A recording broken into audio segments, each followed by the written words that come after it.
Ils sont victimes de cette politique de Macky Sall te bi nga xamee ne Abdoulaye Wade mi ngi fi nekk fi coow yi mosoo ko fi dégg commission bi dëkk bu nekk Abdoulaye Wade ak ministère de l'intérieur maître Madické Niang kenn ku mu mënta doon wala gàkku maa ngi jégalu surtout maître Madické Niang Tidiane Gadio daan na jaayante ministère des affaires étrangères def pression sur ministère de l'intérieur ba nga xam ne commission bi at bu nekk dina ñëw 2 fois fii si Canada ak fu mu mënta dem waaye nag Modou Brésil yi Modou Argentine yi boom jom yooyu jàmbaar yooyu donc ñooñu nga xam ne fi ñu toll nii ñoo wóotu Macky Sall si lii nga xam ne moom moo ko waroon def muy créer emploi yi ñoom ñooy créer emploi au Sénégal conjoncture sociale bi nga xam ni leurs familles sont même victimes de cette politique et de cet amateurisme du régime de Macky Sall ñoom fi ñu toll nii ils sont à bout ils sont même eux-mêmes devenus victimes des politiques de Macky Sall kon loolu laay ñëw leeral leen ko étayal leen ko pour leeral leen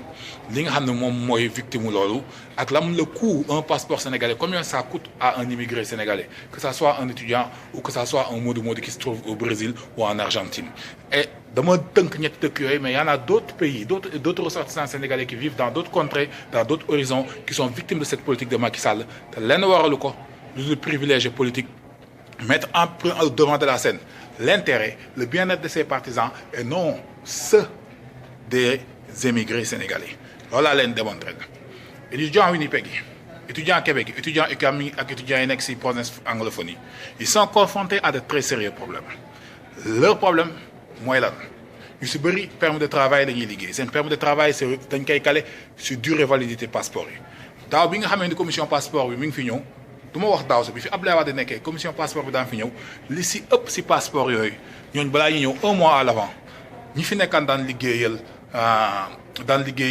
Abdoulaye Wade ni ñu daan def dañ daan jot province mu nekk jot directeur président association bi nekk 1 mois à l'avance leeral leen di leen fi ñëw nga lancer information bi sa listing sa database la def ko sa page Facebook sénégalais yi xam ko ñu jox calendrier tournée bi ñëpp waajoo ko daaw bu ñu fiy ñëw dañoo nekk ba mu ne le 23 la je pense le 21 ñu bind tweeté ko si tweeté wu ambassade Sénégal man je l'ai su par après def ko si page ambassade Sénégal ne 2 jours lañ fiy def mais étudiant bu nekk Winnipeg amoon jour boobu examen wala doon liggéey fu muy jëlee billet ba ñu jugee Winnipeg ñëw Ottawa def ne te nee nañ duñu wër dëkk bi Ottawa ak la ñu yem daaw loolu lañ def manque de professionnalisme boobu depuis quand la naître suñu biir diplomatie sénégalaise suñu service consulaire yi bi fi Macky Sall ñëwee léegi nga xool un étudiant sénégalais koo xam ne yaayam dang-dangi na bourse yi amuñu si bourse d'exemption yi doomu ministre lañ koy jox aide scolaire yi joxuñu leen ko ñu ngi koy jox seen étudiant politiciens yi nekk France wala yi nekk feneen yow dimbali woo étudiants yooyu ñu ngi reyante nga leen yokk ay stress ak ay problème loolu la Macky Sall di def ñu def te lu tax mu ñu koy def ñun waa Canada parce qu'il a perdu les référendums et tel qu'il est réputé rancunier defante ak dóorante xoolal ba di dàggasante ba ki démb ak journalistes yi xoolal ni muy def ak Mouride ak waa Kër Cheikh Fall parce que jàpp nañu ñëpp dañoo ànd ak Abdoulaye Wade que ñu ñëpp dañ ko bañ. écoute guerre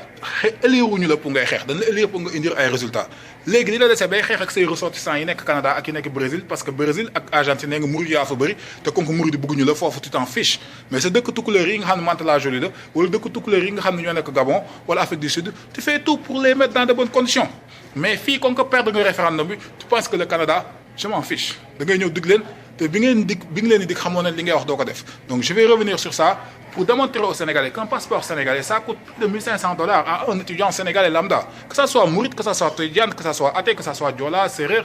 non je parle actuellement au nom des Sénégalais je parle au nom de la nation sénégalaise parce que je dois défendre l'intérêt en toute équitabilité de mes confrères et de mes concitoyens sénégalais donc c'est pas une cause qui me concerne c'est une cause des Modou qui sont au Brésil qui m'ont demandé, qui ont sollicité auprès de moi que je diffuse ce message afin que leur voix soit entendue. Ce sont ces étudiants diplômés tout récemment qui doivent entrer dans le marché du travail canadien, qui doivent acquérir des connaissances afin de pouvoir faire un transfert de compétences, un transfert de technologie dans le futur, retourner au Sénégal, être de futurs investisseurs, être de futurs employés de la fonction publique sénégalaise. C'est ces gens qui sont victimes des politiques de Macky Sall. C'est pour ça que je m'adresse à la communauté sénégalaise, à les conscientiser, en particulier à la diaspora, qu'on a un besoin immédiat de s'inscrire massivement sur les listes électoraux, enfin de prendre notre avenir en main et faire une rupture avec cette politique de Macky Sall. L'injustice que nous sommes en train de vivre parce que nous disons non aux politiques de Macky Sall, Nous ne devons pas laisser les générations à venir où nos petits frères vivent les mêmes injustices. Donc c'est des sacrifices que je sollicite auprès. Mais ces sacrifices doivent être harmonisés. Ces sacrifices doivent être des efforts que nous faisons, pas pour nous, pas pour en bénéficier, mais pour les autres qui sont déjà victimes et qui sont des soutiens de famille pour des soutiens de famille et qui ont un espoir.